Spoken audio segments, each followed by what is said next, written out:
Sanjay Raut. Deputy chairman sir, बहुत ही महत्वपूर्ण bill पर चर्चा हो रही है। आज हमारा देश ट्रांसफॉर्मेशन के दौर से गुजर रहा है और मेडिकल सेक्टर भी बड़े बदलाव की तरफ जा रहा है। तो ये जो नेशनल मेडिकल कमीशन बिल 2019 है, ये one of the biggest reforms in medical sector ऐसा कहा गया है। मैं इस बिल के समर्थन में खड़ा हूं, लेकिन फिर भी कुछ बातें यहां रखी है दोनों तरफ से लोगों ने। जयराम जी ने आप भी रखी है, डॉक्टर शांतनु सेन ने रखी है, और आज जब मैं यहाँ सदन में आ रहा था तो मेरे पास मिलने के लिए कोई प्रैक्टिशनर, मेडिकल प्रैक्टिशनर आए थे जो कल स्ट्राइक पर थे। उनका आंदोलन चल रहा था बिल के खिलाफ। आज भी है।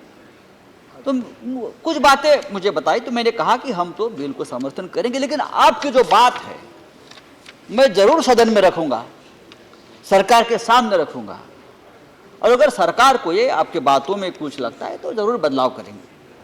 सर, ये जो बिल है, आपने कहा मंत्री जी ने उनके निवेदन में कि ये मेडिकल काउंसिल ऑफ इंडिया जाकर अभी जो नेशनल कमीशन ऑफ जो आ रहा है आपका, उसके बाद जीरो करप्शन की बात की। लेकिन जो बिल के सेक्शन 28, 27, 29B(c) को लेकर ज़्यादा लोगों के मन में चिंता है।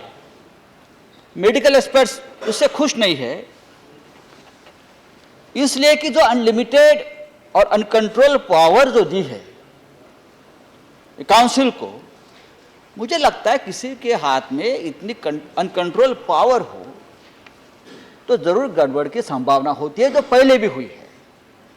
तो उस बारे में आपको थोड़ा सा उसमें विचार करना पड़ेगा, क्योंकि उससे पहले भी सुप्रीम कोर्ट के एक आदेश से मेडिकल काउंसिल ऑफ इंडिया पर जस्टिस लोढ़ा की समिति बैठी थी। जस्टिस लोढ़ा प्रशासक बैठे थे, और 2016 में जस्टिस लोढ़ा की समिति ने सिर्फ डॉक्यूमेंट्स और आश्वासन के आधार पर मेडिकल कॉलेज को परमिशन देने का एक्सपेरिमेंट किया था।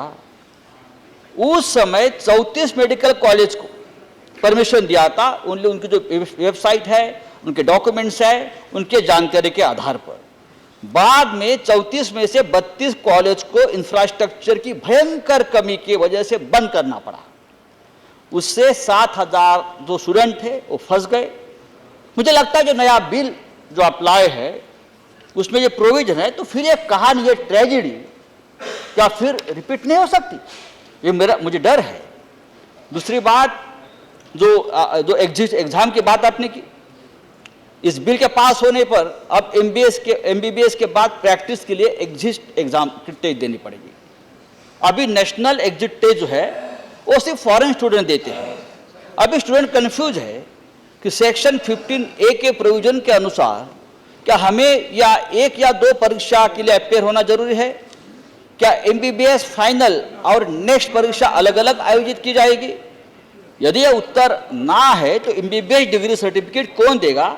ये सवाल भी स्टूडेंट्स के मन में है। दूसरा जो है प्रैक्टिकल प्रॉब्लम, एक दिन में 70,000 मेडिकल स्टूडेंट को सेंट्रलाइज एग्जाम आप कैसे दिलाएंगे? उस पर सिर्फ थ्योरी के आधार पर क्या मेडिकल स्टूडेंट को प्रैक्टिस लाइसेंस कैसे दे सकते हैं? फिर तो मेडिकल कॉलेज की कोई ज़रूरत नहीं बचेगी। स्टूडेंट जो है MBBS कोर्स डिस्टेंस एजुकेशन से भी कर सकते हैं। ऐसे कई सवाल आज इस फील्ड में पूछे जाते हैं सर। दूसरा, कैपिटेशन फी के बारे में भी बहुत से लोगों ने सवाल उठाया। जो PA इनामदार मामले का मुद्दा जयरामन साहब ने उठाया था, सुप्रीम कोर्ट की एक कॉन्स्टिट्यूशन बेंच ने राज्य सरकार को निर्देश दिया था कि प्रत्येक राज्य में फी रेगुलेटरी अथॉरिटी होगी और जिसकी अध्यक्षता हाईकोर्ट के रिटायर्ड जज करेंगे। अब पूछा जा रहा है कि यह अथॉरिटी का क्या हो गया? यह अथॉरिटी है या आपने डिमोलिश कर दी?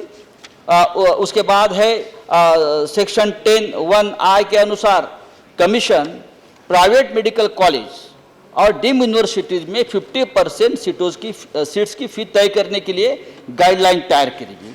बाकी 50% सीट जो है उसकी फी कौन तय करेगा, उसके बारे में भी अभी कंफ्यूजन है। पहले 20,000 सीटों पर प्राइवेट मेडिकल कॉलेज जो है अपने लेवल पर प्राइवेट देते थे, और उसके लिए अभी ये 20 पहले 40,000 सीट थी, अब 20,000 सीट सरकार ने छोड़ी है, क्योंकि जो प्राइवेट मेडिकल कॉलेज का भी दुकान चलना चाहिए ठीक से, उनके भी वो बंद होना नहीं चाहिए डॉक्टर। तो ये बहुत सी बातें सरकार ने बहुत उसके ऊपर मेहरबानी की है। और ये ऐसे बहुत सी बातें हैं सर कि मैं मानता हूँ कि लोगों के मन में जो शंकाएँ जो निर्माण की, ये बहुत महत्वपूर्ण सेक्टर आरोग्य सेवा है। उससे हम डॉक्टर पैदा करते हैं, उससे हम देश की आरोग्य व्यवस्था हेल्थ की कंसर्न करते हैं।